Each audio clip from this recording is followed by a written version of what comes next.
Tu rêves de liberté, de ne plus avoir de patron et de construire ta propre entreprise. En 2025, devenir entrepreneur n'a jamais été aussi accessible, à condition de suivre les bonnes étapes, bien évidemment. Dans cette vidéo, je vais te montrer comment quitter ton job en toute sécurité pour lancer ta propre entreprise. De la décision jusqu'à l'immatriculation de ton entreprise. Donc prends de quoi prendre des notes, on commence maintenant. Comment quitter son job pour devenir entrepreneur en 2025? C'est ce que je vais t'expliquer aujourd'hui dans cette vidéo. Donc, on va voir ensemble la manière de quitter son emploi, la planification et la préparation de la création de ton entreprise. Donc déjà, premièrement, prendre la décision de quitter son emploi pour créer son entreprise. Il va falloir tout simplement te poser les bonnes questions avant de faire ce choix.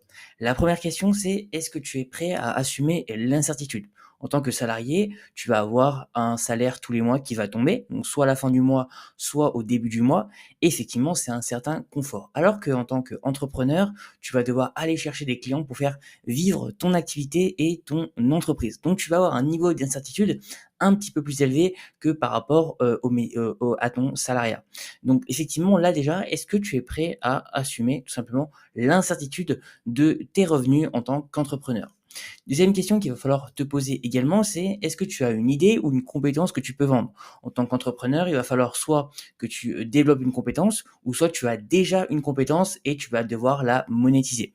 Donc, pose-toi la question, est-ce que tu as déjà une compétence? Si tu as déjà une compétence, déjà très bien. Et si tu n'as pas de compétence, il va falloir te former. Et par la suite, tu vas pouvoir tout simplement aider des personnes par rapport à la compétence que tu as développée. Donc, ça peut être des compétences dans le montage vidéo, ça peut être des compétences dans la création de contenu, ça peut être des compétences également artisanales, ça peut être dans le service, ça peut être dans effectivement si tu sais peut-être créer des sites internet, enfin peu importe, il faut que tu développes une compétence. Si tu n'as pas de compétence, c'est que tu pars de zéro.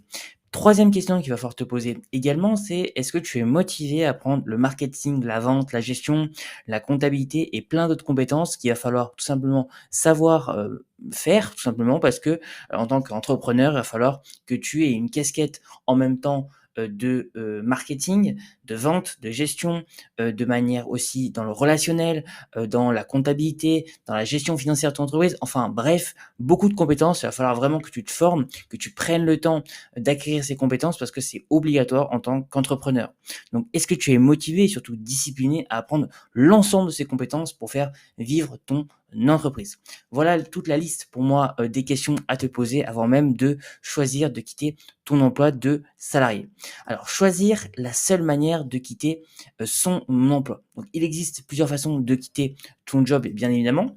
La première va être la démission, donc c'est rapide, mais malheureusement, bah, tu vas perdre tes droits au chômage. Donc, effectivement, sauf cas spécifique comme la démission pour création d'entreprise reconnue par Pôle emploi, mais de manière générale, effectivement, tu vas perdre tes droits au chômage. La deuxième option, ça va être la rupture conventionnelle. Donc, c'est vraiment l'idéal. Donc, en fait, tu as un commun accord avec ton employeur. Et donc, dans ce cas-là, tu vas tout simplement bénéficier de l'allocation chômage de France Travail. Donc là, c'est hyper intéressant parce qu'en France, on a un système à ce niveau-là qui est bien fait. Donc, si tu fais une rupture conventionnelle, bah, avec ton employeur, c'est-à-dire que tu pars à l'amiable et tu vas pouvoir tout simplement bénéficier du chômage pendant plusieurs mois. Et ce qui est assez intéressant, parce que quand tu te lances en tant qu'entrepreneur, bah, souvent les premiers mois sont compliqués, t'as pas beaucoup de revenus. Et donc, bah, là, tu as le chômage qui vient compenser ce manque de revenus. Donc, c'est quand même un certain confort qui est pas négligeable. Troisième option, également à ce niveau-là, c'est le congé pour création d'entreprise. Donc, tu mets ton contrat en pause, ce qui te laisse un filet de sécurité. Donc, c'est quand même assez appréciable également. Et enfin, bah, moi, mon conseil par rapport à ça, c'est que je te conseille de privilégier la rupture conventionnelle. Si ton entreprise est d'accord, bien évidemment, elle te donne du temps pour tout simplement développer tes compétences, trouver des clients et des ressources surtout financières pour bien démarrer et pouvoir également réinvestir l'argent que tu as au sein de ton entreprise. Voilà toutes les façons que j'ai trouvées par rapport à le fait que tu puisses tout simplement quitter ton travail. Mais moi, je te recommande bien évidemment la rupture conventionnelle. Maintenant, je vais t'expliquer comment est-ce que tu peux planifier ton départ. Donc, une fois que tu sais comment quitter ton emploi, tu dois planifier ton départ intelligemment. Donc, il y a plusieurs manières de le faire. La première va être de prévenir ton employeur au bon moment, préparer un calendrier de transition, Constituer une épargne de sécurité, donc 3 à 6 mois de charge, effectivement, je te recommande d'avoir au minimum 6 mois, tout simplement, de côté par rapport au fait que, bah, au début, ça prend du temps de développer son activité et effectivement, c'est quand même plus confortable d'avoir une épargne de précaution au moins minimum. Moi, je te conseille minimum 6 mois de côté pour te pas mettre dans le rouge. Même si tu as la rupture conventionnelle et que tu as le chômage, c'est quand même bien d'avoir un certain matelas financier et d'avoir minimum 6 mois de charge de côté. Et quatrièmement, c'est commence à poser les bases de ton projet en parallèle, donc études de marché, business model, offres, etc. Donc maintenant, je vais t'expliquer comment est-ce que tu peux préparer la création de ton entreprise. Donc avant d'immatriculer quoi que ce soit, donc tu dois avoir une base solide, bien évidemment. Donc ça part par quelle est ton offre exacte, vraiment constituer ton offre, donc vraiment qu'est-ce que tu souhaites proposer à tes clients.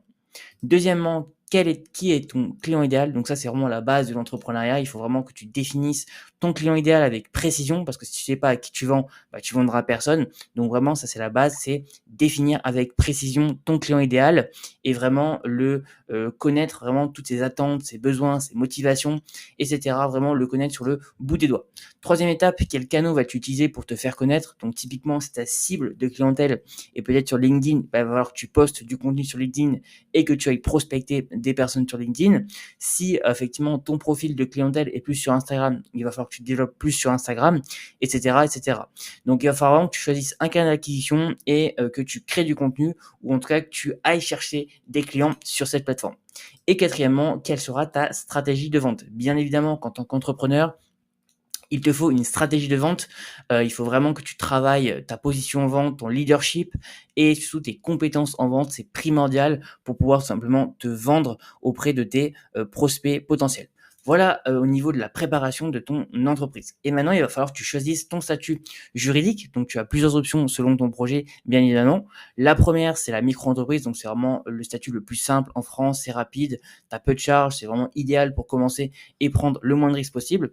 Deuxième statut, tu as la SASU ou le ERL, donc plus de crédibilité forcément puisque tu es en statut de société, meilleure protection et effectivement, tu as malheureusement plus de gestion. Forcément, comme tu passes en société, tu n'es plus en micro-entreprise, tu dois avoir un expert comptable, donc tu vas avoir des frais un petit peu plus conséquents, mais effectivement, si tu démarres pas de zéro et que tu as déjà une bonne idée du concept que tu veux développer et que tu as vraiment de grosses ambitions dès le début, tu peux passer directement en société pour avoir meilleure protection, plus de crédibilité et effectivement avoir voilà, plus de confort à ce niveau-là. Troisième statut société, c'est la SARL ou le SAS. Donc effectivement, là, c'est un statut juridique qui est intéressant si tu prévois de t'associer.